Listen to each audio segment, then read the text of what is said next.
Kanoma selalu konsisten dalam memberikan pelayanan yang menjamin kepastian, keamanan, dan kenyamanan untuk para jamaahnya. Bismillahirrahmanirrahim. Assalamualaikum warahmatullahi wabarakatuh. Innal hamdalillah nahmaduhu wa nasta'inuhu wa nastaghfiruh wa na'udzu billahi min syururi anfusina wa sayyiati a'malina. Man yahdihillahu fala mudhillalah wa man yudlil fala hadiyalah. Asyhadu an la ilaha illallah wahdahu la syarikalah wa asyhadu anna Muhammadan abduhu wa rasuluh la nabiyya wa la rasula ba'dah. Allahumma salli wa sallim wa barik ala nabiyyina Muhammad wa ala alihi wa sahbihi wa man tabi'ahum bi ihsanin ila yaumil qiyamah. Qala Allah ta'ala fil Qur'anil Karim ba'da an na'udzu billahi minasy syaithanir rajim. Bismillahirrahmanirrahim. Ya ayyuhalladzina amanu taqullaha haqqa tuqatih wa la tamutunna illa wa antum muslimun. Wa qala aidan fi ayatin ukhra ya ayyuhan nasu taqu rabbakumul ladzi khalaqakum min nafsin wahidah wa khalaqa minha zawjaha wa batha minhuma rijalan katsiran wa nisaa wattaqullaha alladzi tasaaluna bihi wal arham innallaha kana 'alaikum raqiba. Qala Rasulullah sallallahu alaihi wasallam fi hadithi asy-syarif ittaqillaha haitsu ma kunta wa atbi'i sayyi'atal hasanata tamhuha wa khaliqin nas bi khuluqin hasanin. Allahumma la sahla illa ma ja'altahu sahla wa anta taj'alul hazna idza syi'ta sahla. Allahumma anfa'na bima 'allamtana wa 'allimna ma yanfa'una wa zidna ilma. Amma ba'd. Khonifiddin rahimani wa rahimakumullah. Jamaah majelis taklim, jamaah yoso mulyo mengaji yang dimuliakan Allah Subhanahu wa taala, yang sama-sama kita berharap, kita selalu mengharapkan, menantikan ridha Allah Subhanahu wa taala kepada diri kita semuanya, kepada kehidupan kita, dan mudah-mudahan dari amal-amal yang kita lakukan akan mendatangkan keridhaan dari Allah Subhanahu wa taala. Marilah kita bersyukur kepada Allah Subhanahu wa taala mengawali perjumpaan kita, memulai aktivitas ngaji kita, yaitu kajian rutin yang sama-sama kita sepakati, kita kuatkan, kemudian kita bulatkan tekad di dalam rangka memakmurkan rumah-rumah Allah Subhanahu wa taala. Dan pasca Ramadan yang kemudian kita sudah berada di bulan Syawal, kita memulai kembali karena memang di bulan Ramadan kemarin kita berusaha untuk lebih maksimal untuk diri kita masing-masing di dalam berlomba, yaitu menunaikan ibadah kepada Allah Subhanahu wa taala, terkhusus dalam hal ini secara fardiyah. Nah, maka di bulan Syawal ini kita mencoba untuk memulai kembali, mudah-mudahan semangatnya tidak akan hilang. Mudah-mudahan ya ketika ada pun futur, tentunya kemudian dengan adanya majelis ilmu ini kita merasa diingatkan kembali, terutama adalah pribadi dan kemudian kita semuanya. Semoga dengan kebersamaan kita yang kita rajut, yang kita kuatkan, ini akan menambah dari kokohnya iman kita dan naiknya level ketakwaan kita di sisi Allah Subhanahu wa taala. Amin. Salawat beriringkan salam semoga selalu tercurah dan tersampaikan kepada Nabiullah Muhammad sallallahu alaihi wasallam. Beliau telah mengajarkan kepada kita dimanapun kita berada untuk selalu membawa ketakwaan, untuk senantiasa berbekal dengan takwa, nilai takwa yang tidak akan pernah bisa ditukarkan dengan apapun, apalagi hanya dunia. Tentunya ketakwaan itu adalah sebagai kunci untuk kita masuk ke dalam surganya Allah Subhanahu wa taala.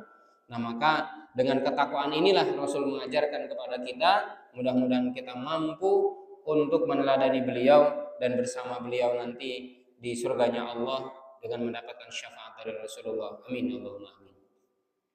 Jamaah rahimani wa rahimakumullah, rekan-rekan sekalian dari Yoso Mulyo Mengaji, insyaallah malam hari ini kita akan memulai materi kita, yaitu dengan tema beriman kepada Allah Subhanahu wa taala adalah kunci sukses kehidupan kita di dunia ini sampai nanti di akhirat.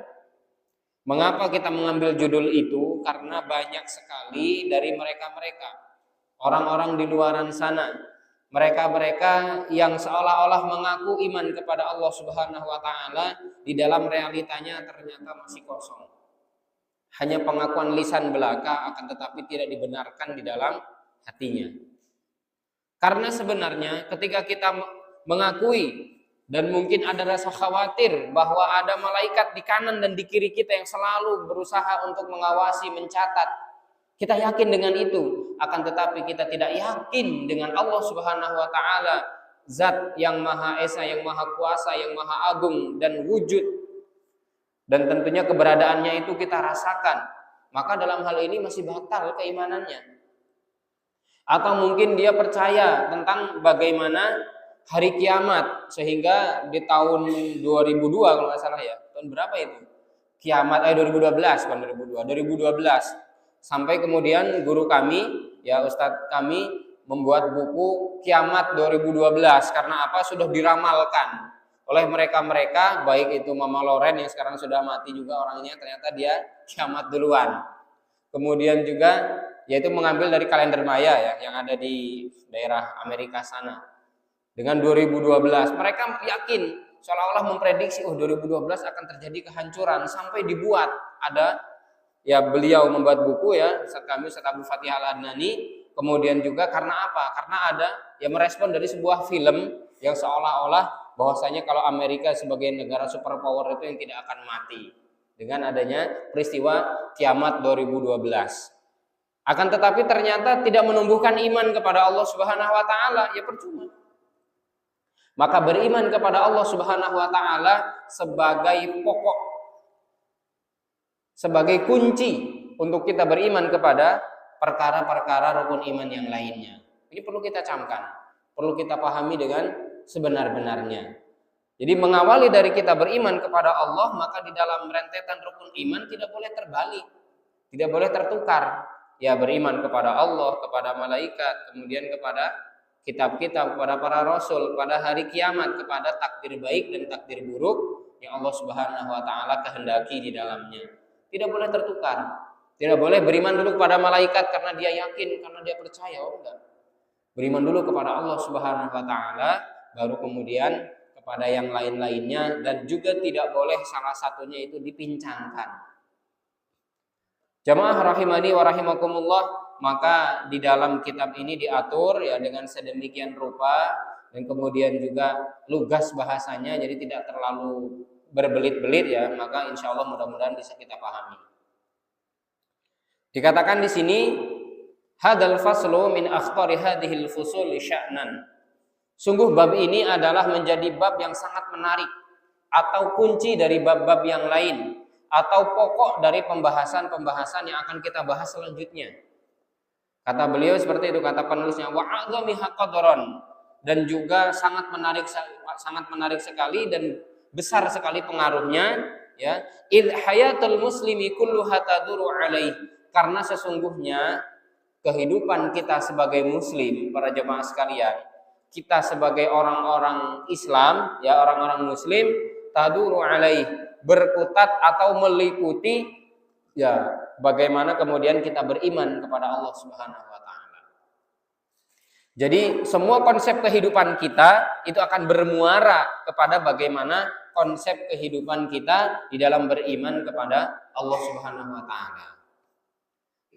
Kemudian wa tatakayyafu bihasbih, dan kita berbuat, kita bertindak, kita melakukan suatu hal itu bihasbih, adalah dengan kuasanya, dengan kehendak dari Allah Subhanahu wa taala, dan juga termasuk kita diberikan sebuah kesempatan atau diberikan sebuah kewenangan memiliki iradah atau kemauan. Panjenengan semuanya, kita semuanya berada di masjid yang mungkin bukan menjadi masjid untuk kita sholat rawatib di dalamnya. Artinya secara rawatib itu secara rutin. ada dari Musola Asyajarah. Mbah Manto di mana Mbah? Sana Mbah? Nurul Iman Mbah ya? Al-Hikmah ya? Ada yang dari Al-Hikmah, ada yang dari Miftahul Hidayah, ada yang dari Nurul Falah misalkan. Kemudian ada dari setiap masjid-masjid itu tadi. Maka dihimpun oleh Allah Subhanahu wa taala untuk hadir di masjid ini atau di musola az-zikri ini untuk apa? Karena tadi. Karena memang kita semuanya digerakkan oleh Allah Subhanahu wa taala, kemudian kita mau, kita menghendakinya.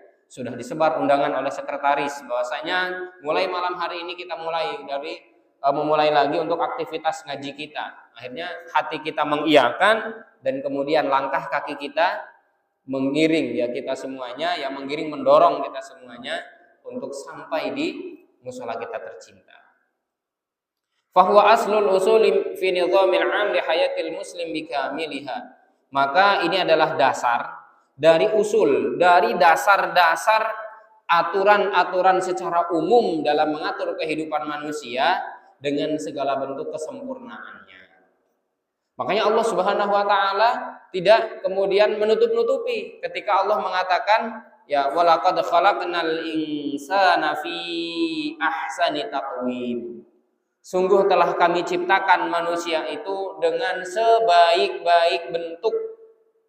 Berbeda halnya dengan hewan, berbeda halnya dengan tumbuhan atau mungkin al-jamad atau mungkin benda-benda mati yang lainnya. Manusia dibekali dengan akal ya. Kemudian dibekali dengan pikiran dan juga adanya hawa nafsu, lengkap semuanya. Sehingga kita semuanya akan selalu mengikuti aturan. Maka kalau kita berbicara din ya, berbicara agama itu adalah aturan para jemaah sekalian.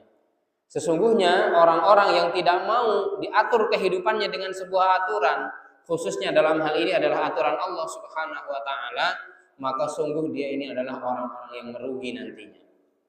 Jamaah rahimani wa rahimakumullah, maka bagaimana aplikasi, bagaimana bentuk praktek kita secara nyata di dalam wujud nyata beriman kepada Allah Subhanahu wa taala. Maka disampaikan di sini al-muslimu yu'minu billahi ta'ala bima'na annahu yusaddiqu biwujudi rabbi tabaraka wa ta'ala annahu azza wa jalla fatirus samawati wal ard alimul ghaibi wasyahadah rabbu kulli syai' wa malikuh.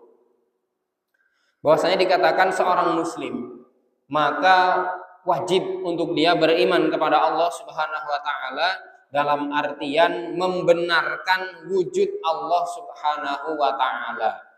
Tidak boleh ada yang samar di antara kita di dalam memahami konsep keimanan kepada Allah. Kalaupun mungkin secara kasat mata ternyata memang mata telanjang kita ya, artinya mata kita secara mata telanjang atau mungkin bahkan dengan teleskop. Ya sekalipun ketika kita mungkin mendangak ke atas, gitu, Allah itu yang mana? Nah seolah-olah seperti itu. Itu memang tidak akan pernah bisa para jamaah sekalian. Karena apa? Karena memang Allah Subhanahu wa taala dengan kemaha agungannya, bahkan Nabi SAW sampai menyampaikan ya di dalam riwayat yang sahih bahwa ketika Allah Subhanahu wa taala cahayanya saja. Jadi hijab Allah itu cahaya. Kata Rasulullah, hijab Allah penghalang ya antara Allah Subhanahu wa taala dengan makhluknya itu ada cahaya. Maka dengan cahayanya saja itu bisa menghancurkan dari semua yang ada di alam semesta ini. Apalagi ketika Allah Subhanahu wa taala kemudian menampakkan dengan keagungannya, dengan kemuliaannya, maka sungguh semuanya akan hangus terbakar. Kata Nabi seperti itu. Maka tidak mungkin akan bisa dilihat oleh makhluknya ketika masih di dalam ya aturan kehidupan, di dalam tata aturan masih kehidupan di muka bumi ini. Tapi Allah berjanji, Allah Subhanahu wa taala menjanjikan kepada Rasulnya, sesungguhnya kata Nabi SAW, kalian ini nanti akan melihat Allah Subhanahu wa taala secara jelas. Ayanan itu secara jelas, langsung. Dan juga kemudian Nabi bertanya, apakah kalian ketika melihat purnama atau mungkin melihat gerhana, kalian merasa sulit untuk melihatnya? Oh tidak, wahai Nabi Allah. Tidak ya Nabi Allah. Maka seperti itu nanti kalian juga akan menyaksikan bagaimana Allah Subhanahu wa taala menampakkan wujud aslinya, artinya kita akan melihat wujud asli Allah Subhanahu wa taala dengan segala bentuk keagungan dan kemuliaannya. Jadi kita yakini saja dengan adanya alam semesta, adanya langit, adanya bumi, kemudian seluruh isinya yang ada di muka bumi ini atau di jagat raya ini, itu semuanya pasti ada yang menciptakan. Semuanya pasti ada yang menciptakan. Meja yang ada di hadapan saya ini tidak mungkin kalau ujuk-ujuk celing ada. Atau mungkin mikrofon yang saya pakai ini tidak mungkin ujuk-ujuk celing ada, atau bahkan kitab. Atau mungkin yang ada di sekeliling kita, kalau kemudian itu kok diingkari keberadaannya, tentunya itu adalah ya hanya karakter orang-orang yang bodoh saja. Karena apa? Secara nalar pun itu sudah sangat bisa masuk akal. Sebagaimana mungkin aqua yang ada di hadapan kita juga tidak mungkin ujuk-ujuk ada atau tiba-tiba ada. Tentunya ada yang mengisikan airnya, ada yang mengemas, ada yang kemudian ya packing tadi ya, kemudian didagangkan sampai ke musola az-zikri ini. Sama dengan meja ini tadi, disuguh, sebelum disuguh mungkin dipilih kayunya yang baik. Nah, itu semuanya pasti ada yang membuat. Maka bagaimana kemudian langit kalau kita lihat ke atas nggak ada tiangnya, kalau taruh nggak ada tiangnya, roboh nggak Mbak? Roboh. Coba bayangkan langit yang tanpa tiang. Kemudian juga bagaimana dengan bumi yang permukaannya ini ternyata tidak sebagaimana orang menyangka, bahwasanya ada yang mengatakan kalau bundar berarti gimana ya kalau bulat ya, bisa jungkel, atau mungkin kalau datar ternyata ada yang namanya cekungan seperti sungai, laut, kemudian yang lainnya.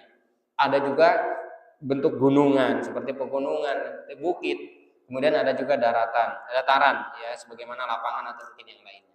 Itu kalau Allah Subhanahu wa taala kemudian dianggap tidak ada, ini adalah mustahil. Bisa terjadi atau mungkin bisa ada sesuatu hal yang memang bisa kita lihat betul dengan nyata ya, dengan mata telanjang. Annahu azza wa jalla, dan Allah Subhanahu wa taala adalah maha mulia dan juga maha tinggi. Fatirus samawati wal ard. Dialah yang menciptakan, fatir di sini sama dengan Khalid ya. Dialah yang menciptakan as-samawat, yaitu langit yang 7 lapis. Makanya dengan bahasa samawat, as-sama itu satu langitnya, kemudian samawat ya, samawat itu adalah 7 lapis ya. Berarti jamak taksir dia. Wal ardi, dan juga bumi yang juga ada 7 lapis ke bawahnya. Alimul ghaibi wasyahadah, dan juga dialah yang maha mengetahui perkara yang tidak nampak, artinya perkara yang ghaib, wasyahadah, dan juga dialah yang mengetahui perkara yang apalagi yang nampak. Kita saja bisa melihat, apalagi Allah Subhanahu wa taala. Dan ini, lafaz ini juga dipakai oleh Nabi Shallallahu alaihi wasallam ketika beliau di dalam qiyamul lailnya atau di dalam sholat tahajud. Ketika beliau melafazkan di dalam doa iftitahnya, Allahumma rabba Jibril wa Mikail wa Israfil fatiras samawati wal ard alimal ghaibi wasyahadah anta tahkumu baina ibadika fi makanu fihi yakhtalifun ihdini lima ikhtalifa fihi minal haqqi biidnik innaka tahdi man tasha ila siratim mustaqim. Ini doa khusus di dalam iftitahnya Nabi ketika beliau sholat tahajud. Itu pakai itu para jamaah sekalian. Dicantumkan di dalamnya alimal ghaibi wasyahadah fatiras samawati wal ard alimal ghaibi wasyahadah Rabbu kulli syai'in wa malikuhu. Rabb segala sesuatu. Rabb ini pemilik ya. Pemilik segala sesuatu, wa malikuhu, dan juga adalah ya Rabb ini bisa pengatur, bisa pemilik, ya Malik di situ juga adalah pemiliknya ya. Makanya ada Malik, ada Malik. Kalau Malik itu raja ya yang merajai, kalau Malik itu adalah yang memiliki. Allah Subhanahu wa taala, yaitu Allah Subhanahu wa taala yang maha memiliki. La ilaha illahu, artinya la ma'buda bihaqqin illallah. Tidak ada Tuhan yang berhak untuk diibadahi, yang berhak untuk disembah illallah, kecuali hanyalah Allah, ya, kecuali hanya Allah Subhanahu wa taala. Maka kalau kita ingin memaknai dari lafadz la ilaha illallah secara benar sesuai dengan petunjuk para alim ulama, bahwa bukan hanya la ilaha illallah itu tiada Tuhan selain Allah, akan tetapi tidak ada Tuhan yang berhak diibadahi. Ini mungkin pernah saya sampaikan ya. Ada yang berhaknya, Pak. Kalau yang lain, kalau sudah Allah Subhanahu wa taala yang berhak, yang lain tidak boleh. Baik bentuknya itu mungkin bintang, bulan, matahari, kemudian pohon, kuburan, apalagi kemudian semua apa-apa yang di situ sebenarnya adalah berupa makhluk, batu, patung, itu semuanya adalah arbab. Itu semuanya adalah andan atau tandingan-tandingan selain Allah Subhanahu wa taala di dalam pengagungan dan pengibadahan. Tertolak semuanya, mardud, semuanya ditolak. Maka la ma'buda bihaqqin illallah wala rabba ghairuhu, dan juga tidak ada Rabb, tidak ada Tuhan selainnya, wa annahu jalla wa ala mausufun bikullil kamal. Dan Allah Subhanahu wa taala itu adalah yang maha tinggi dan juga disifati dengan segala bentuk kesempurnaan. Munazzahun an kulli nuqsanin, ya. Allah juga terbebas dari berbagai bentuk atau dari segala kekurangan. Tidak ada cacat di dalam diri Allah Subhanahu wa taala, baik secara zatnya maupun secara sifatnya. Dan nama-namanya pun baik. Nama-nama pun semuanya adalah sempurna bagi Allah Subhanahu wa taala. Maka tidak ada satupun kecacatan sedikit pun yang ada di dalam diri Allah Subhanahu wa taala. Wa dzalika li hidayatillahi ta'ala lahu qabla kulli syai', dan Allah Subhanahu wa taala Maha memberikan hidayah kepada makhluk-makhluknya qabla kulli syai', sebelum yang lainnya yang memberikan sebuah petunjuk. Maka di dalam surat Al-A'raf di ayat yang ke-43, di sini Allah Subhanahu wa taala menegaskan, wa ma kunna linahtadiya laula an hadanallah. Sesungguhnya kami ini diberi petunjuk seperti ini, tidak diberi petunjuk kecuali adalah hanya karena Allah Subhanahu wa taala yang memberikan arahan, yang memberikan petunjuk kepada kami. Maka Allah Subhanahu wa taala menegaskan, wa ma kunna linahtadiya, tidaklah kami diberi petunjuk, itu karena Allah Subhanahu wa taala yang menunjuki kami. Tsumalil adillatil naqliyati wal aqliyati al-atiyah. Kemudian penulis di sini beliau menjelaskan ada dalil-dalil yang perlu dikaji, baik dalil naqli Al-Qur'an atau sunnah Nabi Shallallahu alaihi wasallam, atau termasuk di situ nanti perkataan-perkataan para ulama, ya. Kemudian ada dalil akli. Dalil akli ini tadi sudah kita singgung. Bagaimana dengan kelengkapan tubuh kita, bagaimana dengan apa yang ada di hadapan kita, di sekeliling kita semuanya, itu menandakan keberadaan Allah Subhanahu wa taala yang tidak mungkin bisa ditolak, yang tidak mungkin bisa dipungkiri. Itu semuanya adalah kehendak Allah Subhanahu wa taala dan juga hasil cipta karya dari Allah Subhanahu wa taala. Adapun dalilnya, yang pertama adalah ikhbaruhu ta'ala bi nafsihi an wujudihi wa an rububiyyatihi lil khalqi wa an asma'ihi wa sifatihi. Wa dzalika fi kitabihil karim. Allah mengabarkan tentang dirinya sendiri, yaitu dalam hal perwujudannya, di dalam hal keberadaan Allah Subhanahu wa taala, wa an rububiyyatihi, dan tentang perbuatan Allah mengurus, memelihara, menjaga, mengatur, menciptakan. Itu semuanya Allah kabarkan. An asma'ihi, Allah juga menjelaskan tentang namanya, wa sifatihi, dan juga tentang sifat-sifatnya. Poin pertama yaitu dalil dalam surat Al-A'raf ayat yang ke-54. Allah mengatakan, bismillahirrahmanirrahim, inna rabbakumullahu alladzi khalaqas samawati wal arda fi sittati ayyamin tsumma stawa 'alal 'arsy. Ya. Kata Allah Subhanahu wa taala, sesungguhnya Tuhan kalian itu adalah Allah. Sesungguhnya Tuhan kita itu adalah Allah Subhanahu wa taala. Alladzi khalaqas samawati wal arda, yang telah menciptakan as-samawat, langit ya 7 lapis dan juga bumi yang 7 lapis tadi ya fi sittati ayyam, di dalam hanya 6 masa.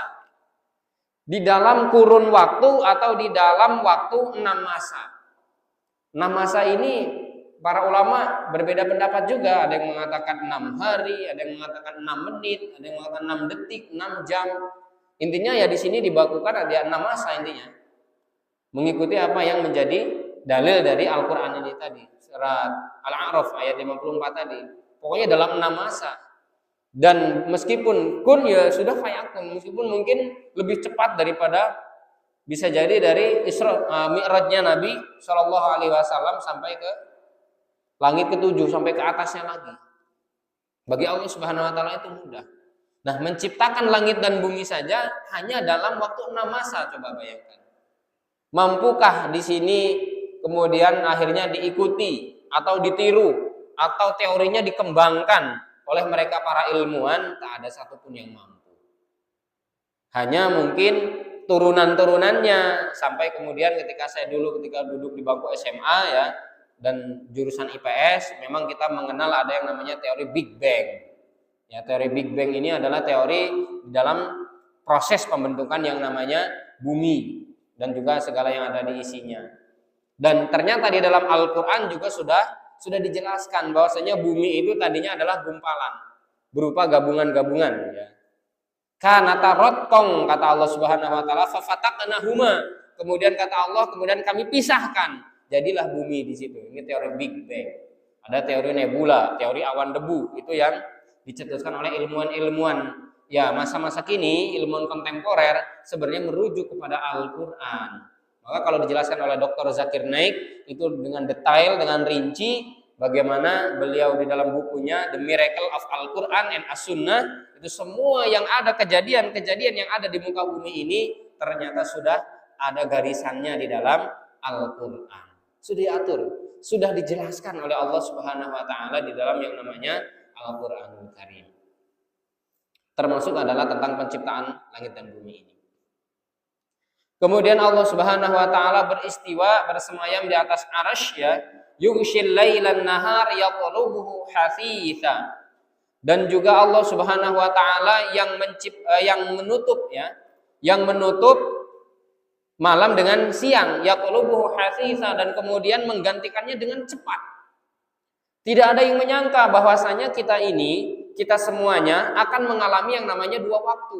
2 waktu itu maksudnya adalah waktu malam, sekarang ini adalah waktu malam, kemudian siangnya adalah ya waktu siang. Ternyata Allah Subhanahu wa taala juga memberikan hikmah di dalamnya, para jamaah sekalian. Ketika Allah Subhanahu wa taala menjelaskan waja'alna an-nahara ma'asya ya. Ketika di awalnya waja'alna al-laila libasa, malam hari kami jadikan, kata Allah Subhanahu wa taala, libasa, untuk istirahat artinya untuk tidur, atau mungkin ya bisa istirahat intinya nggak beraktivitas keluar rumah lah gitu ya. Ketika sudah mulai larut malam ya sudah istirahat, bisa tidur, bisa membaca buku atau mungkin qiyamul lail ya silakan. Intinya istirahat bukan bekerja. Sedangkan waja'alna an-nahara ma'asya, dan kami jadikan siang harinya ma'asya, untuk bekerja, untuk beraktivitas mencari nafkah, untuk beraktivitas mencari rizki. Nah ini ada rahasia ternyata ketika diciptakannya, ketika Allah Subhanahu wa taala mentakdirkan ada waktu malam ya, sebagaimana malam yang kita lalui ini ya, yang kita alami sekarang, dan juga nahar, yaitu waktu siang, besok hari. Mudah-mudahan masih punya kesempatan ya, Allah Subhanahu wa taala memanjangkan usia kita. Amin. Wasyamsa wal qamara wan nujuma musakhkharatin bi amrih, dan matahari, bulan, bintang-bintang, musakhkharatin bi amrih, semuanya tunduk, semuanya bersujud, semuanya taat dan patuh kepada perintah-perintah Allah Subhanahu wa taala. Maka sering kita singgung-singgung, tidak ada ceritanya kok ternyata matahari pengen tukeran jam tayang, atau mungkin matahari ingin terbitnya malam hari sedangkan rembulan pengen terbitnya di siang hari, itu tidak ada. Kemudian mereka maksa kepada Allah, berhujah kepada Allah, ya Allah bosen saya kalau jadi matahari itu siang terus. Karena apa? Nggak pernah merasakan saya malam hari. Nggak ada seperti itu. Mereka tunduk, mereka patuh. Kalaupun kemarin ada fenomena yang mungkin cukup langka ya, gerhana matahari hibrida ya, atau gerhana matahari hibrid, yang mana posisi antara bumi kemudian tengahnya ada bulan kemudian matahari, sehingga di dalam perhitungan hisab bahwasanya pada hari itu sudah terlihat hilal gitu ya. Artinya sudah dikatakan wujudul hilal, kemudian besoknya bisa berbuka atau Idul Fitri. Nah, ini kan gerhana matahari hibrid ini kan langka juga termasuknya. Karena apa? Karena tiga benda ini ya, bumi, kemudian bulan, kemudian matahari itu di dalam satu garis gitu ya. Ya kalau ini bukan kemudian mereka ini aneh-aneh atau mungkin mereka ini tidak taat aturan, itu adalah kehendak Allah Subhanahu wa taala. Sehingga semuanya patuh kepada Allah. Semua benda-benda angkasa, benda-benda langit, dan itu juga semuanya kalau belum waktunya turun, belum waktunya mereka menghujani muka bumi ini, ya tidak akan turun. Para jamaah sekalian, mereka akan selalu mengikuti perintah titah dari Allah Subhanahu wa taala. Kalau sudah waktunya turun, tidak mungkin mereka menahan-nahan. Nanti bertabrakannya bintang ya. Kalau Syekh Abdul Majid Az-Zindani ya, hafizahullah taala, beliau mengatakan ternyata bintang ini lebih besar berjuta-juta marot, bahasanya ya, berjuta-juta kali dari bumi yang kita huni, itu bintang. Dan nanti kata Allah Subhanahu wa taala, wa idzan nujumu tumisat. Nah itu. Ketika nanti bintang-bintang itu juga akan bertumburan atau bintang-bintang akan dijatuhkan semuanya. La haula wala quwata illa billah. Kan seperti apa nanti kehidupan di muka bumi ini? Padahal bintang itu tadi besarnya lebih berjuta-juta kali daripada muka bumi yang kita huni. Muka bumi ini aja kita belum tahu sampai seberapa ininya ya, seberapa luasnya. Itu kita belum tahu, belum pernah kita juga keliling dunia itu belum pernah. Maka inilah kekuasaan Allah Subhanahu wa taala, ala lahul khalqu wal amr. Maka Allah Subhanahu wa taala adalah Maha menciptakan wal amr, dan juga semua urusan kembali kepada Allah Subhanahu wa taala. Tabarakallahu rabbul alamin, Maha suci Allah yaitu Rabbul alamin. Allah menutup sebagai Allah adalah Tuhan semesta alam. Maka ketika Fir'aun itu sesumbar dengan mengatakan ana rabbukumul a'la, maka Allah Subhanahu wa taala tenggelamkan saja di Laut Merahnya. Ternyata dia mengaku bahwasanya, oh saya beriman kepada Allah Subhanahu wa taala yang telah diimani oleh Bani Israel. Nah, baru ngaku, Pak. Ketika dia sesumbar, dia congkak, dia sombong, angkuh kepada Allah Subhanahu wa taala, ternyata Fir'aun juga nyerah kalau sudah ditenggelamkan. Hatta idza adrakahul gharaq, ya, ketika kata Allah Subhanahu wa taala dalam surat Yunus ayat 90, ketika mulai dia ini ditenggelamkan oleh Allah, baru dia mengatakan aku beriman. Kepada siapa? Alladzi la ilaha illalladzi amanat bihi banu Israil.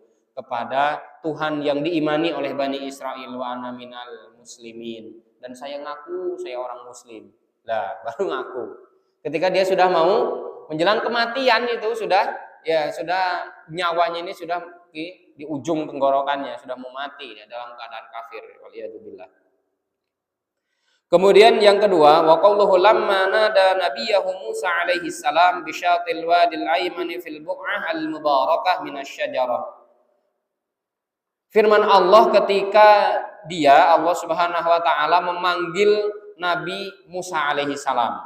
Nabi Musa ini diajak bicara langsung para jamaah sekalian oleh Allah Subhanahu wa taala. Sehingga beliau dijuluki Musa al-Kalim, atau Nabi Musa yang langsung diajak bicara oleh Allah Subhanahu wa taala. Sehingga umat-umat nanti ketika di padang mahsyar, ketika mereka meminta pembelaan, itu akan mengadu kepada nabi-nabi yang ada. Kepada Nabi Adam, kata Nabi Adam, wahai Adam, engkau adalah Abul Bashar, engkau adalah nenek moyangnya manusia, tolong syafaati kami. Kamu kok aneh-aneh kok minta ke saya. Saya loh juga diusir dari surga gara-gara saya keliru tergoda dengan bujuk rayu setan melalui istri saya Hawa. Sana cari ke sana. Cari ke Ibrahim. Ternyata Nabi Ibrahim juga tidak mau. Enggak bisa. Saya juga sama, saya punya dosa. Saya sudah pernah berdusta beberapa kali, 3 kali. Karena apa? Karena menyelamatkan sang istri dari godaan raja jahat ketika itu. Kemudian mendatangi Musa. Wahai Musa, engkau kan pernah diajak bicara oleh Allah. Dan engkau adalah sebagai Al-Kalim. Nabi yang pernah diajak bicara oleh Allah bukan orang sembarangan gitu. Oh nggak bisa. Saya juga pernah berbuat dosa apa? Ninju orang Kipri sampai mati. Itu Musa coba. Ninju orang sampai mati coba. Saking kuatnya Nabi Musa. Sampai kemudian mereka mengadu kepada Nabi Muhammad SAW. Termasuk Nabi Isa juga dimintai syafaat. Akan tetapi mereka hanya kepada akhirnya Allah Subhanahu wa taala memberikan syafaat yaitu melalui Nabi Muhammad SAW. Nabi Musa dipanggil oleh Allah Subhanahu wa taala, diseru oleh Allah Subhanahu wa taala yaitu bisyatil wadil aiman, di sebuah lembah di sebuah lembah yang di sebelahnya itu fil buq'ah al mubarakah, di dalam sebuah dataran yang diberkahi oleh Allah Subhanahu wa taala. Minasyajarah, kemudian Allah berseru dari sebuah pohon. Ayya Musa ya Musa ini anallahu rabbul alamin. Wahai Musa, sesungguhnya akulah Allah Subhanahu wa taala, Tuhan semesta alam.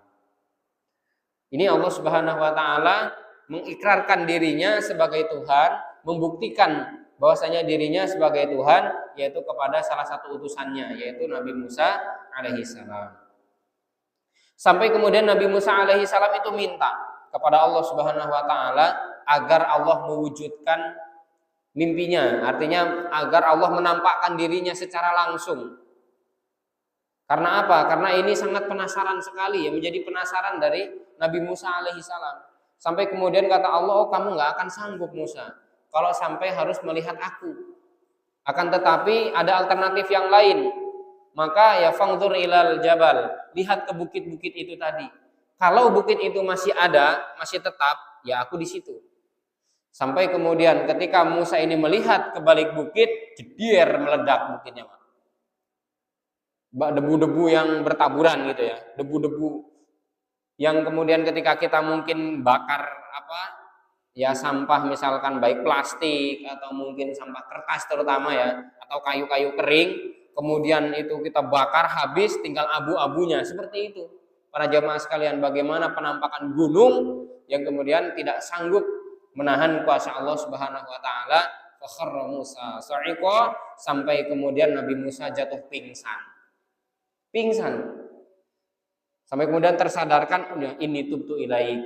Ya Allah, saya tobat ya Allah, saya tobat, nggak mau lagi minta-minta seperti itu. Saya yakin akan kebenaran, akan keberadaan Engkau sebagai Rabbul Alamin. Coba Nabi Musa itu yang hebatnya, yang gagahnya. Maka para ulama mengatakan Nabi Musa itu adalah nabi paling kuat. Akan tetapi ketika minta pembuktian melihat Allah Subhanahu wa taala secara langsung, ternyata dia ketika meledaknya dari bukit-bukit tadi atau gunung tadi, ternyata Nabi Musa tidak sanggup untuk melihat kedahsyatan dari bagaimana Allah Subhanahu wa taala. Keagungan dari Allah Subhanahu wa taala. Ini di dalam surat Al-Qasas di ayat yang ke-30. Sudah Isya ya? Masya Allah. Lanjut sebentar lagi Pak di ayatnya Lalu dalam surat Toha di ayat yang ke-14 Allah juga mengatakan, Bismillahirrahmanirrahim, Innani anallahu la ilaha illa ana fa'budni wa aqimis salata lidzikri. Sesungguhnya aku adalah Allah, kata Allah Subhanahu wa taala, la ilaha illa ana, yang tidak ada Tuhan yang berhak diibadahi kecuali aku, fa'budni, maka sembahlah aku. Maka sembahlah aku, kata Allah Subhanahu wa taala. Kemudian Allah menyambung menutupnya dengan wa aqimis salata lidzikri, dan dirikanlah salat untuk mengingatku. Allah meminta kepada kita untuk mengakui keberadaannya. Kemudian setelah itu bagaimana ketika kita sudah yakin dan keberadaan Allah, maka tauhid uluhiyah di dalamnya kita mengingat Allah Subhanahu wa taala dengan mendirikan salat. Kemudian terakhir Allah juga menyebutkan tentang nama-nama dan sifat-sifatnya yang agung. Wallahu alladzi la ilaha illahu alimul ghaibi wasyahadah huwar rahmanur rahim. Ayat ini sering sekali dibaca oleh para imam ya, ketika mengimami jamaah karena memang termasuk ayat favorit ya atau ayat pilihan ya, dalam surat Al-Hasyr di ayat 22 sampai 24 ya. Dialah Allah yang tidak ada ilah yang berhak diibadahi kecuali Dia, alimul ghaibi wasyahadah, yang mengetahui yang gaib maupun yang nampak, huwar rahmanur rahim, dan Dia Ar-Rahman Ar-Rahim. Ya, dari nama Allah Subhanahu wa taala ada Ar-Rahman Ar-Rahim, Al-Alim. Kemudian juga Allah Subhanahu wa taala huwallahu alladzi la ilaha illahul malikul qudusus salamul mu'minul muhaiminul azizul jabbarul mutakabbir. Subhanallahi amma yusyrikun. Wallahul khaliqul bari'ul musawwiru lahul asmaul husna yusabbihu lahu ma fis samawati wal ardi wa huwal azizul hakim. Itu semuanya adalah nama-nama dan sifat Allah Subhanahu wa taala. Baik dari itu adalah Al-Malik, Al-Quddus, As-Salam, Al-Mu'min, Al-Muhaimin, Al-Aziz, Al-Jabbar, Al-Mutakabbir, ya. Itu Allah Subhanahu wa taala. Kemudian Al-Khaliq, Al-Bari, Al-Musawwir. Itu semuanya juga adalah nama-nama Allah Subhanahu wa taala. Kemudian lahul asmaul husna. Allah itu punya nama-nama yang baik. Sehingga yusabbihu lahu ma fis samawati wal ardh. Akan bertasbih semua yang ada di langit dan yang ada di bumi. Wa huwal azizul hakim. Allah juga menutup dengan sifat Allah yang Al-Aziz dan juga Al-Hakim, ya, yang maha bijaksana. Nama Allah Al-Aziz juga Allah yang Al-Hakim. Demikian jamaah rahimani wa rahimakumullah tentang kajian kita. Cukup singkat memang ya. Jadi mau tidak mau ya kita nanti menyambung untuk di pekan yang akan datang agar kajian kita lengkap ya. Jadi tidak terputus-putus. Mudah-mudahan nanti ketika bertemu lagi dengan saya selain materi yang lain kita bisa melanjutkannya dan Allah Subhanahu wa taala memberikan kemampuan kepada kita semuanya. Amin. Allahumma amin. Baik, sekiranya ini dapat saya sampaikan, semoga bermanfaat. Ditutup dengan hamdalah dan doa kafaratul majelis. Alhamdulillahirabbil alamin. Subhanakallahumma wa bihamdika asyhadu an la ilaha illa anta astaghfiruka wa atubu ilaik. Wal akhir wassalamualaikum warahmatullahi wabarakatuh.